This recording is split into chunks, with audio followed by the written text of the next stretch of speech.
I've been hard at work at writing my book, which comes out in 2026. And my book is on perimenopause and menopause and everything that has to do with my lane, nutrition, lifestyle, a lot on our research, as well as supplements. And I'm on chapter 4, and I'm writing the part about digestion. And I had a couple of questions about some tests that you could possibly get when it comes to things like leaky gut or saliva cortisol or anything that we know that has a negative effect or can negatively affect our digestion as we go into perimenopause and menopause. So I reached out to somebody that I met several years ago that I had had some testing done with, and I asked him if he'd be willing to come on our podcast, and he said yes. So today I am speaking to him. Before I introduce him, though, I want to take a quick minute to introduce myself. My name is Andrea Donsky. I'm a nutritionist for 20 years. I'm a menopause educator and I'm a published menopause researcher. And I'm also the co founder of wearemorphus.com, a company that helps to empower you to take control of your health and symptoms with nutrition, lifestyle, supplements, and research. And I just want to take a quick minute to say that if you're in the market and you're currently taking supplements and you're looking to improve your health and conquer those menopausal and perimenopausal symptoms, I would love you to consider taking our Morphus supplements. We have a line of different ones. All of them are third-party tested. They are high quality, and they are supplements that Randy, my business partner of almost 25 years, and I take on a daily basis. So if you're looking for excellent quality supplements that you could trust, please visit wearemorphus.com and click on the shop button, and that will give you a list of all the different supplements that we have available. Today, I'm speaking with Dr. Aron Gonshor. He's a Ph.D. physiologist and a maxillofacial surgeon. His interest and expertise in salivary diagnostics led him to create FluidsIQ, ISO, and CLIA accredited wellness testing labs. He's published and lectured extensively on wellness topics, and most recently, his research is focused on the creation of stress and cell damage tests for use in the diagnostic and non-diagnostic fields. Now, here's Aron. Welcome to Menopause Reimagined, Aron. It's a pleasure to see you, Andrea. I'm excited to do this because as a nutritionist, I have to say that I am all about gut health, and I'm in the middle of writing my chapter right now on my book that will come out in 2026 on menopause and perimenopause. And that's the reason I contacted you, because in this chapter, I'm talking about intestinal health and microbes and all the things, leaky gut, and all these things that can possibly come up for us as we go into perimenopause and menopause. So I'm very grateful that you agreed to come on the podcast because I had a lot of questions myself. And I know once we started talking, you were talking about different tests that we can get, and I thought this would be a great conversation to have for the women in our community. So I think it would be a great place to start by, I talked about it in the bio, but it would be a great idea to say, like, talk about your company, talk about Fluid IQ, talk about what helped you start the business, and then what your background is. Well, I'm a PhD physiologist originally, and then for the last number of decades, I acted as a reconstructive head and neck surgeon. But I never left my love of research and saliva in particular, because we were working in the area of the oral cavity as well. And so about 10 years ago, I started a lab. I said it's time for me to actually jump in with both feet and to really not only do the research, but to also offer what really was a passion for me for many decades. And that is, how do you utilize all of these different mediums, blood and saliva and urine? How can we use them in the best way in the wellness area? And so I started a lab that doesn't do diagnostic tests. We never wanted to do that. We wanted to do tests that would give people a non-diagnostic way of looking at things. Very important. Show you by screening and by giving you results and values to give you a pretty good portrait of what's going on. So not only would you know where you are when you do the test first, but you'd be able to monitor. You'd be able to see what happens as you are trying different types of treatment, different ways of trying to change your lifestyle, etc. And you needed something to give you that monitoring. And so that's what our lab started to do. And we actually work in the three basic mediums. Saliva, and we can go into that in a moment as to what Yeah. we test in there. It's a wonderful medium. Blood, everybody knows about that. You go to the doctor, gonna do a blood test. Well, blood is very important for a number of things, not everything, but some. Hmm. And then urine, the other basic medium. And we'll get into what that does. So our lab actually does testing and gives you profiles with values of different types of analytes, meaning actual stuff in the saliva, blood, and urine that you can test. And from that can give you a very good idea of where you stand, how things are going for you, and whether or not what you're doing is really making a difference. What do you mean by non-diagnostic? Well, it's a very important question. If you go to the doctor and he says, well, I'm going to test you for your hemoglobin, or I'm going to do a test to find out if you have diabetes, well, there are tests that will allow you to create a diagnosis for that doctor to say, yes, from that, we see that you have X or Y diabetes. or Z. Okay. I'm Yeah, making it I very know what you mean. simplistic. Yeah, yeah, yeah. That's a diagnostic test. Right. Okay. To do that, not only does the lab have to be set up for it, but Okay. it needs to be done by a certified professional in a particular area to use that kind of testing. But there is a huge amount of testing that says, no, we're not trying to diagnose anything. We're doing something else that's just as important. We're doing a bunch of results that we're going to get of different biomarkers, of markers in the blood, the saliva, the urine, things that we can pick up that just give us an idea, a picture, a portrait of where things stand. Well, but does it diagnose anything? No, it doesn't. But it can lead many health professionals, many of whom aren't necessarily certified to do diagnosis, but do something just as important, and that is to give you a portrait from their understanding, from their clinical knowledge, and from those tests to say, Mrs. X, looking at all of this, I think we should be doing something that's going to make you feel more optimal, that is going to give you a chance to be more optimal. But is that going to tell me if I have diabetes? No, we're not going there. We You're don't not have to go diagnosing it. there. Right. I understand what you're saying. Okay. So, like you said, you have different forms of testing. And so, just to clarify, these are at home tests or tests that you have to get at your doctor's office? These are all at-home tests. That's one of the key features. You don't have to go to the doctor to get them done. Mhm. And you don't have to have them do a, a sample from your arm or wherever, which is a very big problem for many people. They don't like needles going into their arms or wherever it's going. Right. So these are all tests that can be done at home. Very critical. Okay. So let's talk about the different tests. So you said you have urine, you have saliva, and you have blood. And what's fascinating to me is when we spoke, is that you're like, well, this is the test that you want to do for this, and this is a test you want to do for this. So I love that information. So perhaps you can go through each one, each type, and tell us what they are most beneficial for. Sure. Well, I think the first thing that you need to look at macro, right? When you're at 30,000 feet looking down at all of this. Exactly. And we say this to everyone, including many doctors who will forget. We will say, what kind of answers are you looking for? Because that's going to determine what type of test you may do. You may want to do a blood test, and may very well be that that's not what's going to give you the best answer. So don't do blood. Well, our lab started as a saliva lab. Remember, I told you that I came from that field. And so we have a very robust series of saliva tests. And the one that's really the most popular, that is used hundreds of times a week, is what we call our stress and hormone profile. Now, what is that? Well, in these little tubes of saliva that you give us, we're able to tell what's your adrenal function.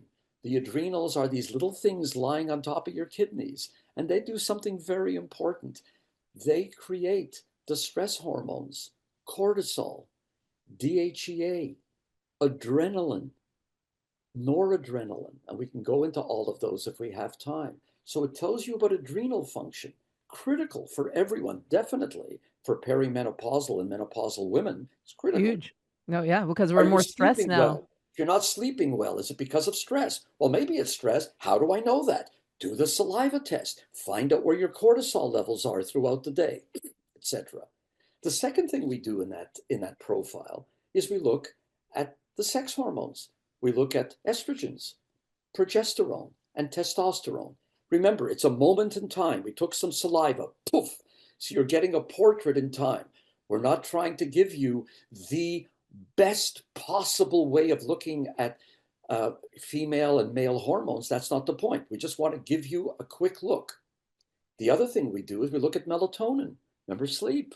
Melatonin is very important. But melatonin is also one of the major antioxidants in in the body.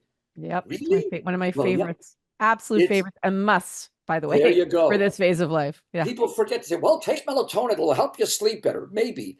But take melatonin as an antioxidant, bingo, that's important. Oh, So it's we look at amazing. melatonin. And the Yeah. last thing that we offer is SIG-A. What's SIG-A? It's called secretory IgA. It is a form of immunoglobulins. That's what our body has to protect the body. It's the fighters that protect you against bad stuff, mostly coming from the gut. And SIG-A lives in the gut. And what it does is it's searching out, are there any bad antigens coming from the diet, any bad stuff coming from the diet? Are there bacteria which are really not the best to have? And it'll fight that. So it tries to keep everything bad in the gut and get rid of it by getting it out of the gut. They're kind of So like soldiers for the gut almost. exactly. And so that's what we do in our saliva testing. We also do blood testing, which you and I have discussed, and we call it intestinal IQ. We're called FluidsIQ, by the way. So intestinal IQ, what is that? Well, it's a very important test. The first part of that test, we have three analytes, three things we test for. The first thing we test for is something called zonulin. Well, what is that? Well, zonulin is the first objective marker for intestinal permeability, leaky gut, we used to call it. In other words, is that intestine opening up and are there all kinds of big openings letting bad stuff get into the body? You want to know that. You've got to know that. So zonulin tests for that. And the second part of it is histamine and diamine oxidase, DAO. What's that? Well, histamine is, we all heard about histamine, but histamine has a very major effect on the gut. It is the inflammatory analyte. It is what causes inflammation in the gut. Not the only thing, but one of the major ones. Right. And diamine oxidase, DAO, is created in the gut to say, wait a minute, we let only a certain amount of histamine go up. If it gets too bad, DAO comes and neutralizes it. Well, it's very important to know how much histamine is there, and that's going to tell you what's going on with inflammation on the gut. And DAO, is there enough DAO to fight it? But DAO does something else wonderful. It also happens to be a great marker of intestinal permeability, another Mm. marker of leaky gut. So Mm. zonulin and DAO tell you about how leaky your gut is, and DAO is neutralizing histamine. And if there isn't enough of it, you may need a supplement, you may need something in your diet, etc. So Got it. again, what is the testing doing? It's monitoring in a reliable way what is going on. The third area that we test is urine. Remember, I told you there are the three medium. Yep. Yep. Well, you say, oh, yeah, well, we know about urine. Well, hold it. There are two types of testing for urine. Yeah. First one is dried urine, just like there's dried blood, which we do for our intestinal IQ. I forgot to tell you that. You pinch your finger and you let some blood go onto a paper, let it dry. You do all of that at home. Well, you can do the same thing with urine. You put a little bit of urine onto a piece of paper, let it dry. Well, why do you do that? Because if you do that, and you send it to the lab. We have a test called our metabolic wellness profile. Well, what's that? Well, what it does is three things.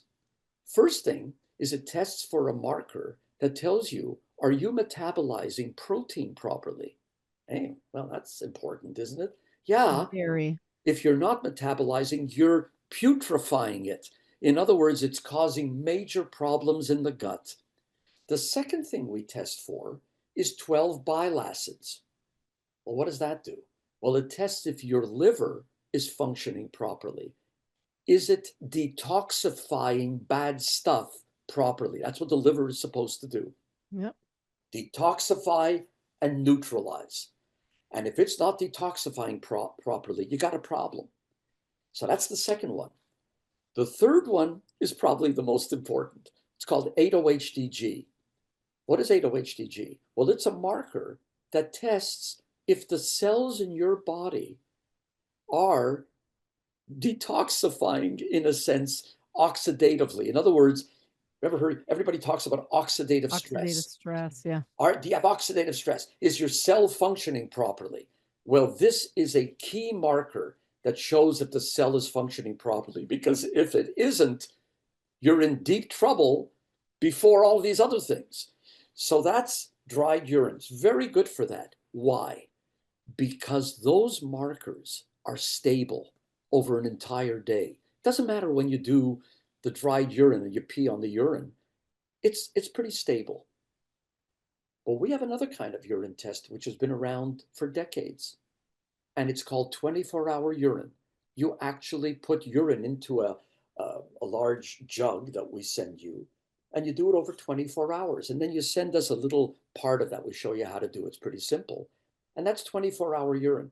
Well, Dr. Gonshor, why do I need to do that if I've got dried urine? Because what we're testing with 24-hour urine are the sex hormones. And sex hormones, testosterone, estrogen, progesterone, those are pulsatile hormones. Well, what is that? That's a way of saying they're changing every minute.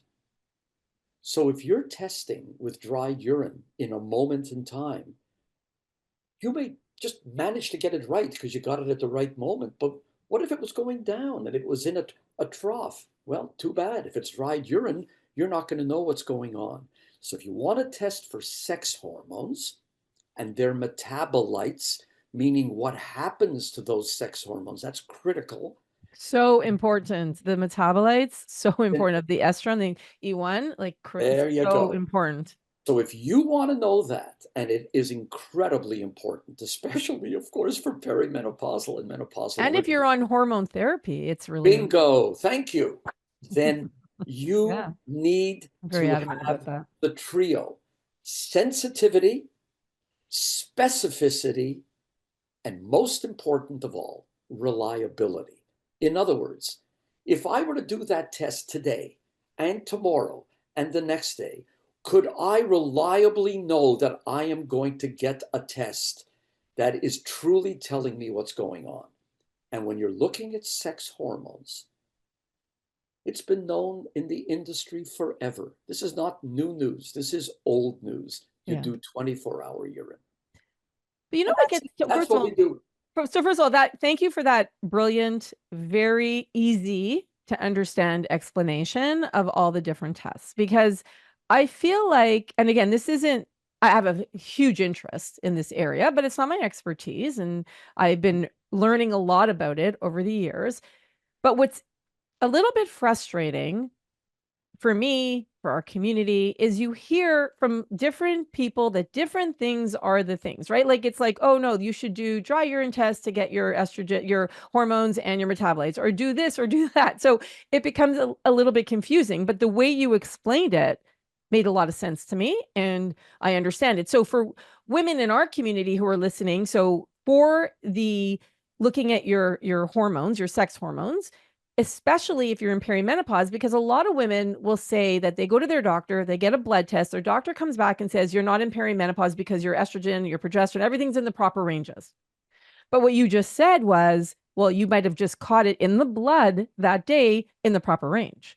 Whereas if you're doing it as a urine test, a 24-hour liquid urine, not the dry urine, then you're catching it over a 24-hour period. So it becomes more, more, I guess, more indicative of where your hormones are at. And it's not just a snapshot in time.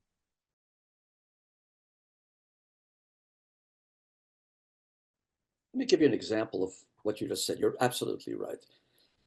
Most doctors are blood-centric, meaning they're used to doing blood tests. When they say, let's do a test, they're not saying do a saliva test, or mostly they're not saying do a urine test. They normally mean do a blood test. In fact, they're going to tell you, we're sending you for blood workup, right? We're sending you for a workup. That's blood. Well, that's very important for certain diagnostic testing.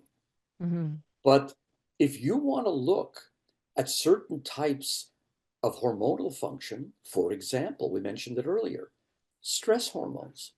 You want to look at cortisol. You know where you don't want to do cortisol? In blood. You know where else you don't want to do cortisol? In urine. A little better than blood for it, but still not the best. What is the best for cortisol? Saliva. Not because there's something special about saliva. It's because of the way cortisol functions and the way it's picked up in saliva. Makes saliva for that particular type of testing wonderful. Remember, what are you looking for? What are the answers that you want to have? That's going to determine what you do. You want to look at sex hormones? Blood is not the best place. It's going to give you an idea of what the total volume is in blood, but it's not telling you what is bioavailable. That means what is actually available to that individual to be able to utilize. That's picked up in urine and saliva. So you need to know what questions you want answered. And in many cases, it's not blood, it's saliva So or urine. So why are doctors so blood centric? Do you think it's just an education thing? Do you think it's that it's hard to get access to these tests? Because it sounds like it's not, you're saying we can do this in our home. Like, why do you think it has been like that for so long? I can tell you when I was on the floor doing my rotations in the hospital and so on, we never talked about saliva. Most Hmm. of the doctors weren't trained that way. I will say pretty well all of them at that time. I would hope that now it's changing. It takes a lot of time. They were trained in blood and they were trained in urine, Hmm. 24-hour urine. And urine, if you wanted to get a quick look at creatinine or some other things like that, I don't want to get into the details, but that's what they were trained in.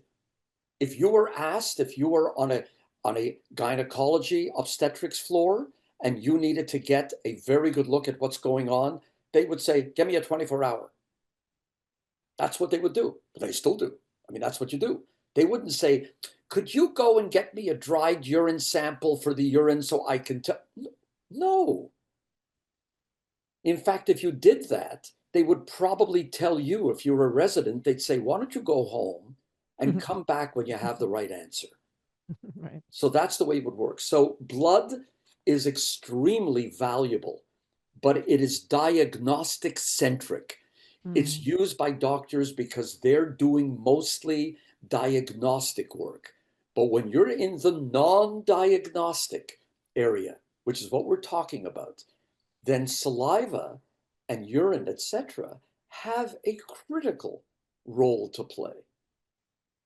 Hmm. And would you say that a phase would make a difference too in terms of better or not? So for example, if you're in menopause, would a blood test, because it's a moment in time, because your hormones aren't fluctuating as much, might be better versus perimenopause when they are fluctuating really during that entire transition or until the end. I mean, until the end when they're going into menopause. I get back to those three things, especially reliability and reproducibility. When you're in the lab world and when you're in the diagnostic world, whatever it is, one of the key things is how reliable is that value that you see on that piece of paper or on the computer screen today. And they will base much of what they're going to do on those values. Now, if you're perimenopause or menopause, if you're in bioidentical, hormone therapy, whatever it is, you want to know that that value on which you're going to have a discussion with whichever professional you're going to be dealing with, that that value is real, that that value comes close to what's really going on in your body. So you're saying, regardless of what phase you're in, do the test that's right for those hormones or for those. Bingo. Okay, That's I simple. understand. Let's not get too complicated. No, and I like that. And I think it's important information because it is confusing for a lot of us, right? And we're here to get a million different things. And then also there's other things that come into play, like budget, like availability, like access, like all of these things that play a role for all of us. And all of it is completely valid, and education and knowledge. I mean, the fact that like I mean, I get very excited when I learn things that I'm like, that we can just help so many women. And to me, this can help so many women because so many of us are looking for answers, but we're being dismissed, we're being gaslit, we're being told it's in our heads, we're being told it's a natural phase of life, just deal with it. So when we can actually have answers, to me, that's where the magic is, really. You're absolutely right. Okay. So now going back to FluidsIQ. So you have this lab that you're like, okay, I'm going to have a lab. I'm going to help people. And do you have, so you send out the tests and we do them in our home and then we send them back to you. You get them analyzed. Is there, what type of report comes out? Because a lot of the times what I'll hear from women is like, I have no idea how to interpret this report. Or is there somebody that can help take me through this? Because I don't know, right? Like we don't know. We're lay people. So how does it work? What's the process by getting a test done by Fluids IQ? Well, first of all, let me be clear. FluidsIQ, we have 3 laboratories, uh, one in Toronto, Ontario. We also are in Portland, Oregon, and we're in New Mexico, in Albuquerque. Amazing. So that's where we do the testing. Our customer, the person that we deal with, the person who registers with us, is a healthcare professional. That's who we deal with. So, Andrea, you're my customer. You register with me as the healthcare professional. You're the one who orders the test. And how do you order it? You can say, "Oh, Dr. Gonshor, or whoever in our business, can you please drop ship a saliva test, whichever one it is, to Mrs. X?" And we send that kit over.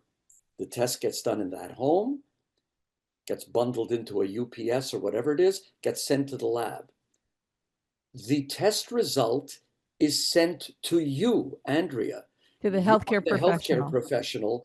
You're the one who will then work with your client or patient to describe what the results are. We then give you, Andrea, consults which come together. We give a free consult with the test. So you get used to knowing how to handle it. You, Andrea, can say to your client, could you go to the website of Fluids IQ? You can order it, but you need a code. I'm giving you a code which allows you to order it. That's my code as the healthcare professional. And we do that as well. But at the end of the day, the important thing to remember is there is a circle, and in that circle is the healthcare professional. Now, that healthcare professional doesn't have to be a medical doctor. It can be a nutritionist, it can be a naturopath, it can be whoever is part of a whole slew of different healthcare professionals. And that's the way we know that the results that we're giving in these reports, and are very colorful, by the way, and they're pretty easy to read, but we know that those results are going to a healthcare professional, our client, who will understand how to analyze it and explain it to their client, Mrs. X. So the easiest thing for all of you who are listening, and if you want access to any of the tests that Aron is talking about, is to go to your healthcare practitioner and tell them that you want to get a Fluids IQ test. I put a link to it below and to their website, and they could register as one of the practitioners who could sign up and then they can get you the tests. And that's probably the best way to go because in my opinion, I love the fact that you are in Canada, you're in the US, your access, a lot of people can access it who are listening to this. If they're in other countries, could they have access? Could they buy it from the US or Canada? Like let's say if they're in Australia, or they're in Europe or New Zealand, are they Get are them every day. Get them every day. okay, so they do. They can still We have access it some through big the European practitioner. clients, and Okay. Australia we've had we don't get them that often from Australia, but we do get them from Europe fairly often. Yeah. So a lot of times when I hear testing, the first thing that comes to mind for me is, oh my gosh, it's going to be ridiculously expensive because there are a lot of tests on the market that are so costly, like $500-$600, and it's not feasible. To be honest, it's just not feasible, especially for someone like myself that I want to get more than one test sometimes because I want to check the before. I'm doing so much research, my N of one research. And for those who are listening too, they're like, okay, I want to understand things better. What are we looking at in terms of budget? Is it like is it reasonable? I guess is my my question. Well, it was one of the things that really was extremely important to me when I opened up the lab, and it was affordability. And so we think it's quite affordable. How do we know that? Because people keep telling us that, and Oh, it's that's good. a couple of $100, and you would have most of the tests. Remember, the 24-hour urine is a much bigger test, so it's $300. But it is definitely not, as you said, in the five, six, $700. We have some horror stories of people who are just spending vast amounts of money for testing. Whether the tests are good or not is a different issue, but they're spending a lot of money. And we never wanted to go there. It wasn't right. It wasn't fair. And so we have designed our tests in a way in which they are quite affordable. So if you're looking at a couple of $100, give or take, you should be able to get most of our tests. So do you have like a cheat sheet, I call it, where you can, have a graphic where you're like, okay, so urine, this is what it tests, blood, this is what it tests. So for those who are listening, or be like, okay, I heard everything Aron said, I just want to go in and I want to visually see it and understand what kind of tests I can get. Do you have one that is on your website or one that you could send us that we can put below that people can access to be like, okay, I know I want to get my hormones tested. I know I want to get my cortisol. I know I'm more stressed now. Am I insulin resistant? Like all of these things. How can they I think our website is number one, the best way to okay. go. It has been developed as being very friendly to Okay, good. people that come on. We are not talking medical language.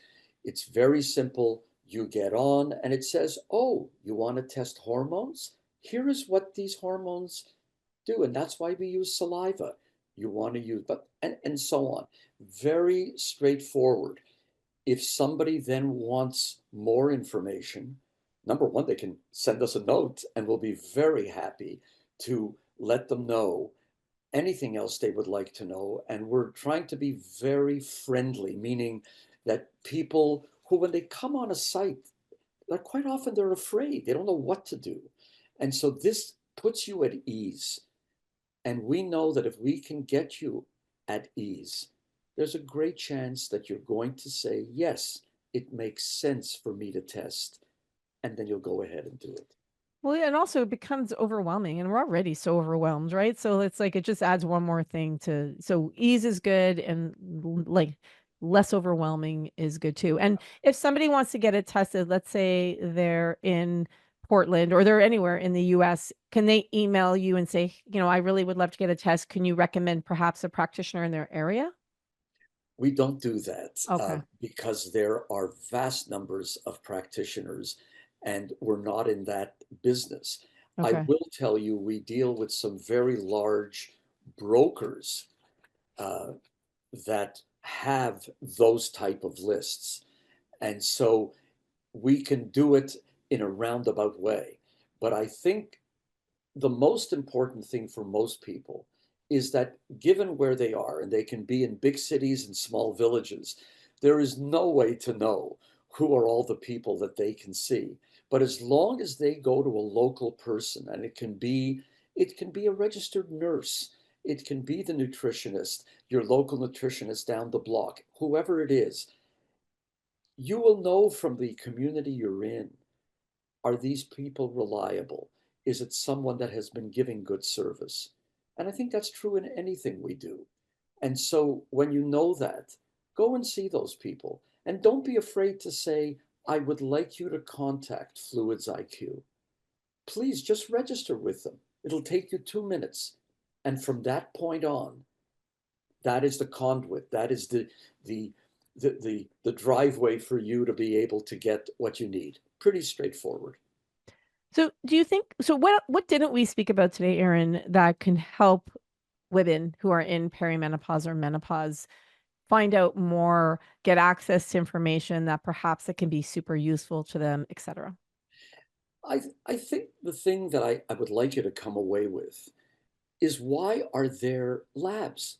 Why do labs exist? And especially in the non-diagnostic area.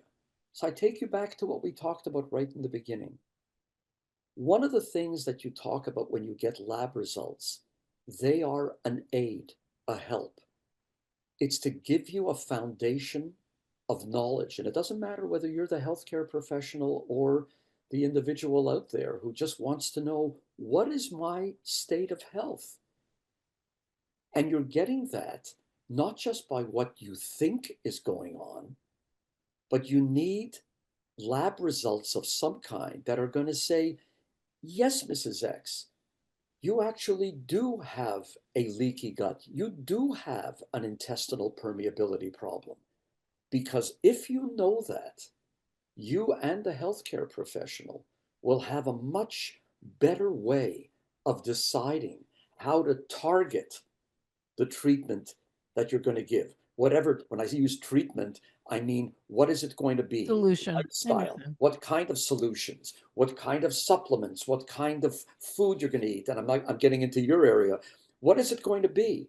Well, if you're doing all of that without the lab result, then in a sense, you're in the dark. You think that you have the answer, and you may be right. But as we say, it's not a crapshoot. You need to be able to have whatever information you can get that, if anything, is going to confirm what you think. Or, as I remember when I was on the floors in the hospital, the doctor, I remember what he used to say. He says, I'm a great diagnostician. He says, I think I know what this person has. But it was the second sentence that was important. And he said, in spite of what I think, now I do a bunch of tests. Why? Because I want to confirm Yeah. that what I think is going on is actually going on. And if it is, what is the state of play? How bad is it? Is it still pretty early? Are things getting really bad? Like zonulin in an intestinal IQ test. Do I have just the beginning of a permeability problem, or am I in deep trouble? Is it very permeable? Well, one of the ways you're going to know is doing the test. Can you explain, I'm happy that you brought it back up. I wanted to ask you again. So leaky gut, intestinal permeability, can you explain what it is? Because the term, we may have heard that terminology, and women who are listening now be like, well, what is it? Well, how is it affecting me? Why should I care? Yeah. Well, the body is a wonderful thing. One of the things we have in our body is an external road, which is not part of our body to a certain degree, and that's our gastrointestinal system, starting in the mouth and ending on the other end. And that's really a pipe that's sitting in our body where all kinds of stuff is coming in. And the only thing that's keeping all that stuff, including 150 trillion with a T bacteria and all kinds of fungi, etc., what is keeping them from flooding into the rest of the body is a one cell layer. There is one layer of cells that is keeping all this stuff sitting in the tube from getting into the rest of the body. Well, how's that possible? Well, that tube is pretty tight. It doesn't let stuff in. And it's got Sig A. Remember, all that stuff is searching for bad stuff. But you say, well, it's a pipe. Is it completely closed? No, the body's smarter than that. What it does is it has a bunch of cells, millions of them, lined up in that one layer. And between the cells, there is a tightness. There's like a tight junction that keeps it relatively closed. but it's always opening a little bit. And when a little bit, I mean, I don't mean 2 feet, I mean nanometers. But it's opening. And why is it opening? It's opening because stuff sometimes gets in and the body says, I want to get rid of it. So it puts it into solution, into water, and it says, hey, cells of that gut wall, could you open for just a moment because I want to shove something into the gut? Exactly. Well, whatever goes out, when that opens, stuff can get in. So there is a whole system at play that allows very, very small amount of stuff to get in sometimes, but it's always checking on the other end of the cell to check, is this good stuff or is it bad stuff? Because if it's bad stuff, we got a bunch of soldiers waiting to combat them. So this is a tight junction that will only open when the body wants it to open. But then bad stuff happens. You eat the wrong stuff. The bad bacteria begin to get a hold of things. You are perimenopausal, and all of a sudden, estrogen and progesterone begin to affect those cells, that wall, and it starts to open it up. What? Yeah, it does. Starts to open it up. You know what else opens it up? Cortisol. Cortisol does Oh, that terrible things. lovely stress. It's always Stress, weaved into everything. stress, and as soon as that happens, that starts to open. And oh, it starts to open too much, and it stays open longer than it's supposed to. And guess what gets in? Stuff that shouldn't be getting in. Getting to the Food bloodstream, going back into the into the body. bloodstream, pieces of food, bacteria, and then something else which we're adding in January. And it's a piece of the wall of some of those bacteria, and it's called LPS, lipopolysaccharide. And that little piece of the wall gets in, and it is a toxin. You ever heard of something's toxic? It does terrible things to your body. When that toxin gets in, no good. Mm-hmm. So you want to know, is there intestinal permeability? So what do? We test with zonulin. I'm not going to go in with zonulin how it does it, but it's able to check if those tight junctions are opening. DAO tests, are they opening? And the next month, LPS, are they opening? So if you do that test, you're going to be able to say, well, I think there's some intestinal permeability. What do you mean you think? Do you There know is, or you don't know? right. Well, I'm going to do that test.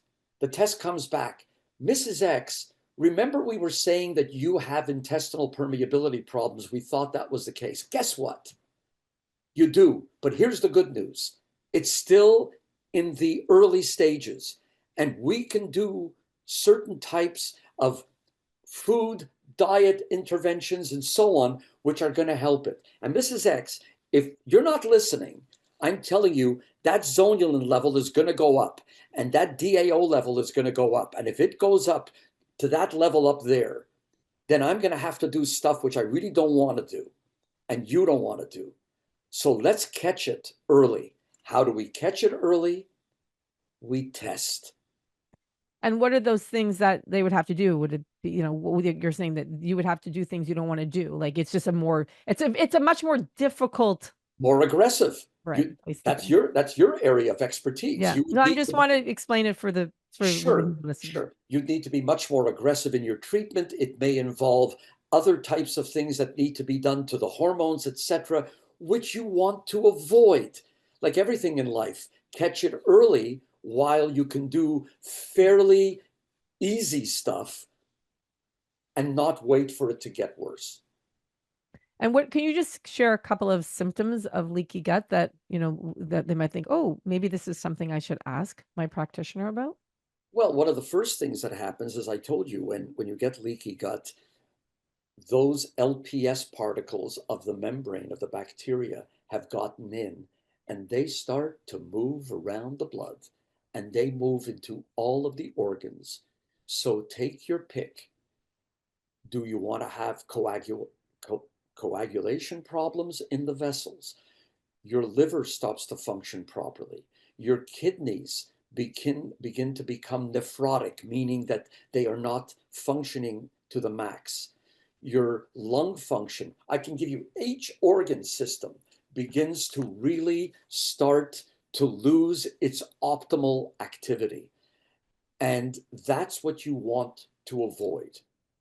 And digestive issues are also like such a massive issue. Like almost 50% of us experience digestive issues as we go into perimenopause and menopause. I think the exact number is like 48 or 49%. So it's a very large number. So we know we're more prone to this as we go into this phase of life. And like you said, more prone to things like leaky gut or, irritable bowel or gas and bloating and indigestion and heartburn. I mean, you name it. So All of that. so just understanding what's going on with our gut can be so helpful to us for so many different reasons. And I talk about this a lot, Aron. Like for me, as a nutritionist, understanding that there are, really two foundations. Our foundation is our gut and our foundation is sleep as we go into this phase of life. And then there's also the blood sugar. I can go on and on. I mean, really, there's a million of them, but really understanding because they kind of filter into so many different things. Understanding what is going on with your gut, ladies, is so crucial. And but also like understanding what's happening with cortisol. And this is where Aron too, like for me and my research brain goes off. I'm like, oh, I want to know it all. But truthfully, budget comes into play for all of us. So where would you say would be a good place for women in perimenopause and menopause to start when it comes to all your different tests? And I know you're going to say, well, it depends what you want to test, which is a fair answer. But, is there somewhere if you're like, hey, listen, if you were going to do anything to start, I think this would be a good place to start, or is it just really all depending on each individual? No, I think there are two tests that I think would be very important. The first one is that saliva test, which deals with the cortisol and Yeah, sex so hormones, the huge. SIGA, etc. And that's important because the cortisol portion are the four cortisols. I mean, you can order one cortisol or two cortisols, but the four cortisols are important because that gives you the diurnal rhythm.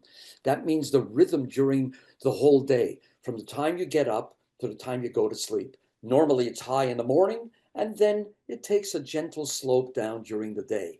What happens if it's high in the morning, goes down a little bit, and oh boy, it's starting to go up during the afternoon and evening? That's not good. What does that mean? It means you're under stress. It means you've got metabolic problems. People with metabolic syndrome, I don't want to get into the medical issue, they've got some real problems. It tells you that right away. You're looking at this, you're looking at the chart, you're saying, wow, I see that. So, and of course you get your sex hormones, etc. So that's very important. The second one is the one that you and I've talked about, and that is the intestinal blood spot test. Mm-hmm. The zonulin, the histamine, and the DAO, etc., because that's going to tell you, is your gut functioning properly? I'm not going to tell you need all of our tests at the same time. Of course not. But definitely those would be the first two. If Yeah. you want to get into the weeds, if your healthcare professional says, Mrs. X, I think we've got a hormone issue here that we really need to check. I really need to see what's going on with your metabolites and so on. Now you're doing a 24-hour urine. That's when you go into that kind of testing. But in the beginning, the first tests, the screening tests, are the saliva tests and the intestinal. And when you're doing the saliva test, there are some people and healthcare professionals who just order the adrenal function test. All they test is the four cortisols and DHEA. It's one of the other uh, biomarkers. I'm not going to get into it, but that tells you, are the adrenals working? Are you under stress? And you're Well, I going can to know answer that. that for 66% of us. The answer is yes. According to our research. I mean, yeah, I mean, it's a major one. And I want to go back to what we talked about before a little bit is if you're on hormone therapy, please get your estrogen metabolites checked. Like that is so important. And that would be the liquid urine, the 24-hour liquid urine test. Critical. Because and I love that you say it's critical, but Aron, a lot of practitioners and doctors are telling women not to worry about it. I won't answer that. I I'm know. only It's going to so say, think about it. It's very straightforward. I want to know what my metabolites. I want to know if I'm if I'm methylating properly. I need to know this. I need to know it. Well, there's only one way you're going to know it. Is if Rely you on get a test. And ladies, the reason why, and I know we're throwing around a lot of terminology, but let me just clarify, and Aron, jump in, please, because I'm not the expert here, but metabolites are how your E1, which is your estrogen, breaks down, your estrogen breaks down. And it could go to something called a OH2 or 2OH, and then a 4 and a 6OH. And the 4 and the 6 are not great, they but the aren't. 2 is much better. So Yep. you need to understand what's happening once your estrogen breaks down. Is it going to 4? Is it going to 16? Is it going to 2? And this kind of information can be very beneficial to you. And you threw out the terminology or the term methylation. Maybe you could just explain that, because that was the first time that it was brought up. I know personally I don't methylate well because I've had genetic testing done, and I've had urine testing done. But can you explain what methylation means? Because I think for a lot of women, it's a new term and they may not understand. And how does it affect them? Again, it's always about, like, how does it affect us? Why should we care now that we're in perimenopause and menopause? One of the things that you need to know, and we talked about the liver earlier, where we said detoxification, neutralization, get everything ready so that if you want to get it out of the body, it's it's it's in solution, it's able to get into water and to be moved out. There are many ways in which the body neutralizes or decreases the effect of bad stuff. And one of the ways that it does it, and we're not going to get into the biochemistry, but one of the ways is to put on what's called little methyl groups. It's a particular group of a little entity that when it glomps on to whatever we're talking about, it decreases the ability of that thing, that bad thing, to be able to continue doing bad stuff. It neutralizes or decreases the impact that that bad stuff has on the body. And the other thing it does is it allows the body to take this little compound that's been created with this little methyl group. And the body says, oh, good, that's the form I want it in, so I can get rid of it. And if it's not in that form, it says, I'm waiting for you to Give me put what I it need. in. Yeah. And so methylating is just one of the many ways, not the only way, it's one of the many ways in which our body, every second of our life, is getting rid of the stuff that's happening to us every second. It's the same as a cell. It creates oxygen species, meaning things that can do terrible things to you. And guess what? The cell is doing it because it's trying to breathe. The cell needs to breathe to create energy. And so at the same time that it's doing that, it says, oh, and by the way, I've got these other things waiting to get rid of the bad stuff all the time. Well, what if it's not in balance? What if it's not balanced? What if you're not detoxifying? You're not getting rid of the toxins well enough? What if you're not getting rid of those oxygen species fast enough in the cell and all these other things that can cause problems? That's when the trouble starts. So what do you do when you're doing non-diagnostic testing? All you're really doing is you're showing on a piece of paper, hey, guess what? This is where you are in your ability to do all of this stuff. Mm. And when you're doing 24-hour urine, you're absolutely right, Andrea. There are a number of things that happen to our major hormones as they get broken down by the body.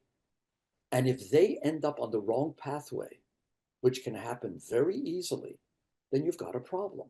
And it's a thing that you could fix, which is why it's one of those, right? And for those of you who are listening to the podcast, Aron's he's nodding yes, I'm yes, nodding because yes. I'm he's nodding nodding. yes. Yeah. If you're watching on YouTube, you could see it, but he's nodding yes. And these are things, it's because it's fixable. And that's why I'm so passionate about it, because if you're taking hormones, bioidentical hormones, HRT, whatever you're taking, menopause hormone therapy, even whatever it is, like to me, like if you're on estrogen in particular, obviously, even progesterone, like the DHA, even because it can convert to progesterone and a little bit of estrogen, mostly testosterone. But these are things that I just want you to be mindful of. So please, consider it. Speak to your healthcare practitioner, speak to your doctor. And even if your doctor or even if your healthcare practitioner is not a big fan, then email a company like Aron or speak to someone else. Just get a second opinion to see why it's important. Again, I this is can't not tell my. you, I can't tell you how often we look at a result and we know someone's on bioidentical hormones, whatever it is, and we say, oh my, I mean, they are completely out of control. I mean, And they you are wish just, that they were taking something maybe like DIM or something that would help them. exactly, exactly. It's not that difficult, but you need to have a result. And you You need the actually need to information. see it. This is You not need a the information. figment of someone's imagination. You're going to go in and see your doctor. So they're a doctor. They call themselves doctor. You say, okay, that's fine. How do you know that what you're giving me on an ongoing basis is actually in a proper balance for what I need? And they don't study it. And here's the thing, they don't know what they don't know, right? So they don't study it. And unfortunately, a lot of the time it's poo-pooed, or they don't believe in certain dried urine tests, like, so, and to your point is like, maybe the tests that they're doing to test them aren't the right tests. Maybe this is, obviously, you look at the liquid urine, maybe that's the right test and that's doing the job that needs to get it done so that you get the proper information. And I just think there's a lot of information out there that's circulating that needs to kind of be honed in and be like, what's misinformation, what's not. And listen, as we go on, if ever you need to go into any of these others in details, it's my pleasure. We can discuss them. And as you can see, we're both passionate about doing what we do. I started my lab really because I wanted to help. And it was decades in which I wasn't in that area and I really Mm. wanted to get back to it. And so that's why I'm doing this. I'm not the youngest man in the world anymore, but I do it because it's important. And we're Yeah. trying, both of us, in our own way, to try to change that dial, to get it to a point where more people are going to get the help they need. Yeah, and the education. And then at the end of the day, it's up to you to decide what you want to do. We're not, That's it. telling you should or shouldn't do something. We just want to educate you because you don't know what you don't know, right? So I think that's the important thing. So, Aron, I really appreciate you coming on and talking about this and sharing your knowledge. Can you just repeat the website? I know you on social media as well. Is the company on social media? Uh, we are, but the website is the best way to get things. It's www.fluidziq.com.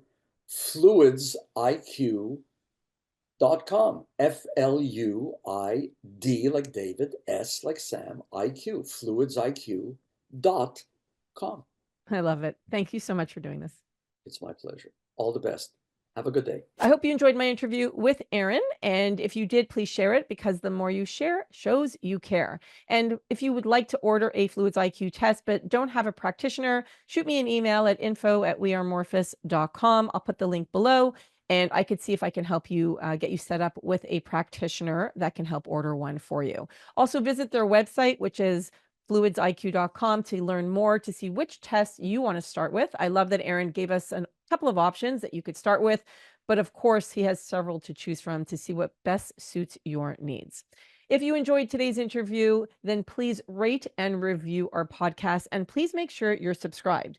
And as well, if you could please support our sponsors, that would be awesome because they are what make our podcast possible so that I could come here every week and share this incredible information with you.